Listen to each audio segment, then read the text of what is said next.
रामपुर गांव के दो निवासी फेकू और छेदी जंगल के रास्ते से अपने गांव लौट रहे थे। वो दोनों घने जंगल में से गुजर रहे थे। वो दोनों को लेट हो चुका था, इसीलिए वो दोनों नजदीक वाले रास्ते से जा रहे थे, क्योंकि घर जाते जाते उनको शाम होने वाली थी। चल चल चल चल, जल्दी जल्दी चल छेदी, वो तालाब रास्ते में ही पड़ने वाला है। और सुन, जैसे ही वो तालाब आए ना, अपने कदमों की रफ्तार तेज कर देना। अरे क्या कहूँ तुझको भी मैं, सबने कहा था कि दूसरे रास्ते से जाओ, दूसरे रास्ते से जाओ, पर तू है कि माना ही नहीं। पता नहीं क्या कहूँ तुझे, जल्दी जल्दी चल, मुझे बहुत ज्यादा डर लग रहा है। क्यों भाई, क्या अंदर से दुखदुखी हो रही है क्या? डर लग रहा है क्या? तू इतना डरपोक है, मुझे पता ही नहीं चला। हम दोनों इतनी बदमाशी करते हैं गांव में और आज तू डर रहा है। क्या कहूं तुझे, मुझे भी तो आज ही पता चला तू इतना डरपोक है। बकवास मत कर छेदी। अरे मैं भी वैसे तो काफी समय से सुनता आ रहा हूं कि उस तालाब में काला बाज रहता है जो सामने आकर सवाल पूछता है।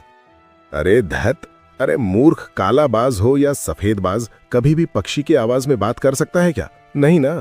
तू बिना छेदी कुछ भी बकता रहता है, किसकी भी बातें सुनकर रहता है। फेकू इतना कह ही रहा था कि छेदी घबरा उठा और बोला, तालाब आ गया, जल्दी जल्दी चल। अरे जल्दी जल्दी चल फेकू, चल चल चल चल चल चल, कहीं वो बाज ना आ जाए। फेकू छेदी का हाथ पकड़कर लगभग भागने लगा, लेकिन अगले ही पल तालाब से रंग बिरंगी किरणें फूटी और वहां एक काला बाज प्रकट हुआ। काले बाज को देखकर फेकू और छेदी डर गए। तू तो बिल्कुल ठीक कह रहा था रे छेदी, यहाँ तो सच में काला बाज रहता है। अब क्या करें रे, अब तो जान बचाना ही मुश्किल हो गया। अरे गांव के बदमाशों, मैं जानता हूं कि तुम दोनों यहां से तेजी से भाग रहे थे, लेकिन चाहे जितना भी तेजी से भागो, मुझसे नहीं भाग सकते। जब तक मेरे सवाल का उत्तर नहीं दोगे, यहां से नहीं जा पाओगे। देखो, हमें जाने दो कालाबाज। हमने सुना है कि जिस किसी से भी तुम सवाल पूछते हो, वो अगर उत्तर नहीं दे पाया तो हमेशा हमेशा के लिए गायब हो जाता है। देखो, हमें जाने दो, हमें बहुत डर लग रहा है काला शैतान जी। जाने देंगे, तुमको जरूर जान देंगे।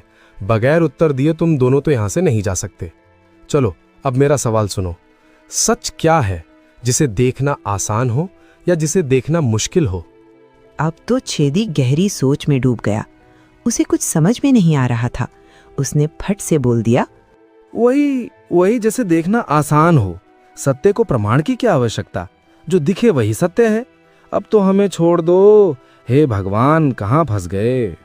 हाँ, मेरा साथीदार सही कह रहा है, जिसे देखना आसान हो। हाँ, तुम्हारा साथीदार तो